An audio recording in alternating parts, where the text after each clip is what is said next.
बिस्मिल्लाहिर्रहमानिर्रहीम, अस्सलाम वालेकुम, welcome to my channel. Hope कि आप सब ठीक होंगे। बहुत सारी दुआ आपके लिए और आपकी फैमिली के लिए कि अल्लाह पाक आपको हमेशा खुश रखे, सेहत और सलामती के साथ रहें। मैं हूं राना रज़ा और आप देख रहे हैं मेरे यूट्यूब चैनल।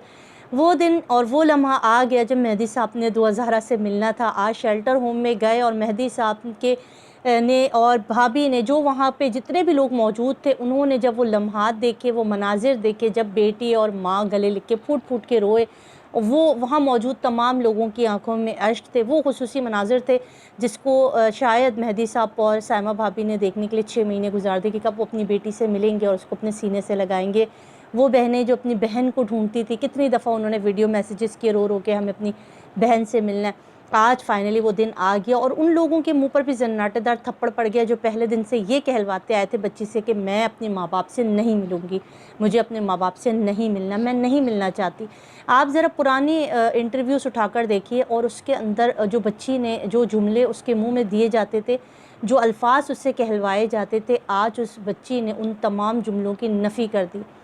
रात भी एक लाइफ में कहते रहे कि बच्ची मुलाकात से इनकार कर देगी, बच्ची ज़हीर के लिए बैठी हुई है, बच्ची मेहदी साहब से बड़ी नफ़रत करती है, माँ से बड़ी नफ़रत करती है। मगर आज हमने देखा जब शेल्टर होम के दरवाजे खुले तो बच्ची भागती हुई आई और माँ के सीने से लग गई। कैसे हो सकता है कि एक औलाद अपनी माँ के लिए तड़प ना रखती हो? कैसे हो सकता है कि एक औलाद अपने बाप से मोहब्बत ना करता हो, उनसे मिलने के लिए बेताब ना हो? अल्लाह ताला ने औलाद, माँ बाप को और औलाद का रिश्ता बनाया ही ऐसा है। अब यहाँ पे सोचने वाली बात यह है कि आखिर इस बच्ची की ब्रेन वॉशिंग क्यों की गई? आखिर इस बच्ची का ब्रेन वॉश करने वाले गैंग के लोग नहीं थे, ये गैंग के लोग नहीं थे, ये हमारी आंखों के सामने वो मीडिया के लोग थे जो वो आज यूट्यूबर बने बैठे हुए और अपने चैनल पे लाइव सेशन करते हैं। ये बड़ी कानून साज इदारों को मैं कहना चाहूँगी बड़ा हसास मामला है कि आखिर एक गैंग ने बच्ची को तो किडनैप किया, उससे झूठे बयानात तो दिलवाए, उसने 164 का बयान दिया, 161 का बयान दिया। इतनी छोटी सी बच्ची जिसकी उम्र 13-14 साल है, वो कैसे इतनी बड़ी बड़ी बातें करती रही, कैसे आके मीडिया पे बोलती रही कि मैंने पसंद की शादी की, मैं ऐसे भागी, मैं रिक्शा करके भागी, मैं टैक्सी करके भागी, मैं पंजाब यूनिवर्सिटी पहुंची, वहाँ से मैंने पैसे लिए, वहाँ से मैंने ज़हीर को फ़ोन किया, किसी लड़की से फ़ोन लिया। एक पूरी कहानी इस बच्ची के मुँह में दी गई और वो एक स्क्रिप्ट पे तौर पर वही हर जगह बोलती रही। फिर उसके बाद ये जो लाइव सेशन में बैठने वाले लोग हैं, आखिर इनका क्या इंटरेस्ट था कि इन्होंने बच्ची से वो झूठ बुलवाया? देखिए, अगर मैं हूँ या मेरी तरह जितने भी रिपोर्टर या एंकर पर्सन है, वो अगर किसी का भी इंटरव्यू करेंगे या किसी से भी मिलेंगे तो वो वही चीज़ें क्वेश्चन करेंगे और वो बच्चा जो भी जवाब देगा वो आगे देंगे। मगर यहाँ पर वो जो एक ख़ातून यूट्यूबर है, झूठी यूट्यूबर, उनका किरदार बड़ा मशकूक है और मैं बिल्कुल रिक्वेस्ट करूँगी कि उनको भी ज़ेर हिरासत लिया जाए और उनसे तफ्तीश की जाए। आखिर इस केस में इस बच्ची के मुंह में जुमले क्यों दिए गए? इसको अपने लाइव सेशन में बिठा के अपनी मर्ज़ी के लोगों के ख़िलाफ़ नाम क्यों लिए गए? हत्ता कि बहुत से ऐसे यूट्यूबर्स के नाम लिए गए कि जिनसे शायद वो बच्ची जानती भी ना हो, शायद उसने शक्ल भी ना देखी हो, मगर अपनी मर्ज़ी के लिए उस बच्ची को यूज़ किया जाता रहा, उससे उसके ही बाप के ख़िलाफ़ बातें करवाई गई, उसकी माँ के ख़िलाफ़ बातें कराई गई। ये देखिए केस हाईलाइट हो गया, ये इसमें हम सब ने आवाज़ बनी, बहुत सारे यूट्यूबर। अगर ये सब ना हुआ होता तो बड़ा मशकूक और बड़ा खौफनाक गैंग का तो है हाथ, गैंग तो अपनी जगह, मगर जो ये यूट्यूबर अपने साथ बैठ के वो जो वकील, जबरी वकील, ये जो कराची के रिपोर्टर और बाकी जो 2-3 रिपोर्टर्स को लेकर बैठती थी और इस बच्ची को जो प्रेशराइज़ करके इससे इंटरव्यू दिलवाया गया, ये बड़ा इस पे सवालिया निशान उठते हैं कि आखिर इसका ज़ाती इंटरेस्ट क्या था, या इसका कितना मार्जिन था, या इसको कितना प्रॉफिट मिल रहा था कि इस केस में इस बच्ची से ये जुमले कहलवाने चाहिए, ये सब। तो मेरी तो रिक्वेस्ट है कि फ़ौरन से बेहतर इनको भी इस केस के अंदर इन्वॉल्व किया जाए, इनसे पूछा जाए कि आखिर इनका ऐसा कौन सा ज़ाती मफाद था कि ये बच्ची की ब्रेन वॉशिंग करती रहीं, बच्ची को माँ बाप के ख़िलाफ़ करती रहीं, बच्ची को कराची ना आने देने के लिए इन्होंने जो सरपट कोशिश की, जिस तरह लास्ट टाइम पे लास्ट मोमेंट पे ये पिज़्ज़ा लेके, चिप्स लेकर, पापड़ लेकर शेल्टर होम तक पहुंची, वो तो अल्लाह की करनी कि इसको इजाज़त नहीं मिली, वरना तो फिर वहाँ पे ब्रेन वॉशिंग कर कर आती। ये सारे मामलात अगर आप इसको पहले दिन के और आज के दिन देखो, जिस तरह से आज बच्ची ने अपने माँ बाप को मिलना, गले लगाया, उनको आज अभी ज़ाहिर सी बात है अभी बहुत सारी बातें आएंगी जब मेहदी साहब खुद ये सब सारी बातें बताएंगे कि बच्ची ने जो बातें, क्योंकि मेरे ख़्याल में 6 महीने के बाद आज फ़र्स्ट टाइम है कि बच्ची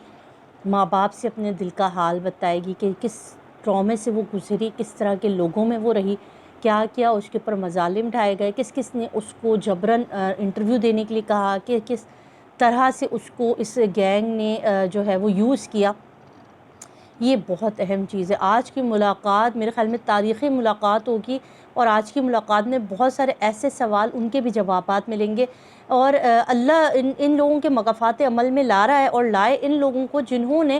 ماں باپ سے اولاد کو بزن کیا، اس کو دور کیا، اور اس کیس کے اندر انہوں نے جو کردار ادا کیا، نہ تو یہ اینکر کہلانے کے قابل ہے، نہ یہ صحافی کہلانے کے قابل ہے، نہ یہ وکیل کہلانے کے قابل ہے، نہ یہ انسان کہلانے کے قابل ہے، کیونکہ ان لوگوں نے اس بچی کو پریشرائز کر کے اس کے اوپر اتنا برڈن ڈالا، اتنا زور ڈالا کہ یہ غلط سے غلط ترین انٹرویو دیتی رہے، غلط باتیں کرتی رہے، اور اپنے ہی ماں باپ کے خلاف کھڑی ہو جائے۔ ظہیر جیسا انسان، جو میرے خیال میں جو ناقابل ہے پڑھے لکھا، نہ شکل صورت، اور نہ ہی یہ بھی ثابت ہوا ہے کہ کوئی گیم میں میرے جس طرح سے ٹیپ کو لاپتہ کیا گیا، کیونکہ اس کے اندر سے وہ تمام چیزیں نکلنی تھی کہ کوئی گیم کھیلتی بھی تھی، یا اس کے اندر کوئی ایسی فیسلٹیز تھی کہ جس میں یہ بچی باتیں کرتی تھی۔ یہ وہ نا یقین آنے والی چیزیں ہیں کہ یہ پورا کیس پورا الٹ کے رکھ دے گا یہ کیس۔ اس میں آج کے دن پہ بہت سارے لوگ کہہ رہے ہیں کہ بچی اب جو ہے وہ یہ کہہ سکتی ہے کہ میں ماں باپ کے ساتھ جانا چاہتی ہوں یا نہیں جانا چاہتی ہوں۔ یہ ابھی کیس ابھی ہے، اس کا بھی انشاءاللہ معاملات ہو جائیں گے، مگر جو ابھی ظالم اور جو اس گینگ کے خطرناک رکن ہیں وہ بھی باہر ہیں۔ وہ تمام لوگ اس وقت باہر گھوم رہے ہیں، اور اس بچی کی سیفٹی کے لیے کسی بھی طور پہ میرا نہیں خیال کہ ٹھیک ہوگا کہ اس کو ماں باپ کے گھر پر چھوڑا جائے، کیونکہ دیکھیں اس کی حفاظت بڑی ضروری ہے۔ اس کے پاس بہت ساری ایسی چیزیں ہیں جو بہت سارے لوگوں کے چہروں سے نقاب نوچ لیں گے، ٹھیک ہے؟ یہ آپ یاد رکھیے گا کہ بچی کو گھر بھیجنا کوئی معمولی بات نہیں کہ آپ نے گھر بھیج دیا، مگر یہ بچی، اس کے پیچھے پورا گینگ ابھی بھی سرگرم ہے، ایک ایک چیز پہ نظر، اور گینگ کی پوری کوشش ہے کہ بچی پہ کسی بھی طرح پہ قابو پایا جائے، اور بچی کو وہ تمام چیزیں یاد دلائی جائیں جو ماضی میں یہ لوگ کرتے رہے، اور بچی کو وہ پریشر دیا جائے تاکہ بچی اپنے بیان سے پلٹ جائے، اور پھر وہی ساری چیزوں میں اس کو انوالو کر لیا جائے۔ بڑی خطرناک چیزیں ہیں، اللہ پاک سے بہت ساری دعا ہے، اور آج کے لیے بہت زیادہ خوشی بھی ہے کہ وہ جو لوگ کہہ رہے تھے کہ دروازے سے ہی بچی انکار کر دے گی، بچی کہے گی میں نے نہیں ملنا، جیسے ان کے ساتھ ہوا تھا جب یہ لاہور شیلٹر ہوم گئے تھے، تو ان سے ملاقات کی، نہ تو اجازت ملی اور نہ بچی نے ایکسیپٹ کیا تھا کہ وہ ان سے ملیں گی۔ مگر ماں باپ ہوتے ہیں، جتنا مرضی ہے بھڑکا لیں، جتنا مرضی ہے آپ لوگوں نے جو گن ڈالا ہے، اس کا جواب تو آپ کو اللہ تعالیٰ کی ذات کو دینا پڑے گا کہ آپ نے ایک ماں باپ اور ایک اولاد کے بیچ میں جو نفرت اور جو دیوار کھڑی کی، اور اس کا تو جواب آپ کو اللہ کی عدالت میں دینا ہی پڑے گا، مگر عوام کی عدالت میں بھی دینا پڑے گا۔ آپ جہاں روڈ پر نکلیں گے، جہاں آپ کو تو ایک بشرا شکیل سے ڈر گئے، آپ تو بشرا شکیل کی ایک سوال سے کہ ویڈیو کیوں ڈیلیٹ ہوئی اس سے ڈر گئے، ابھی تو آپ سوچیں جب آپ پبلک میں نکلیں گے تو آپ کے تو سوالات آپ کے ہوں گے، لوگوں کے سوال ہوں گے، جھوٹے ہوں گے، اور آپ کا سر ہوگا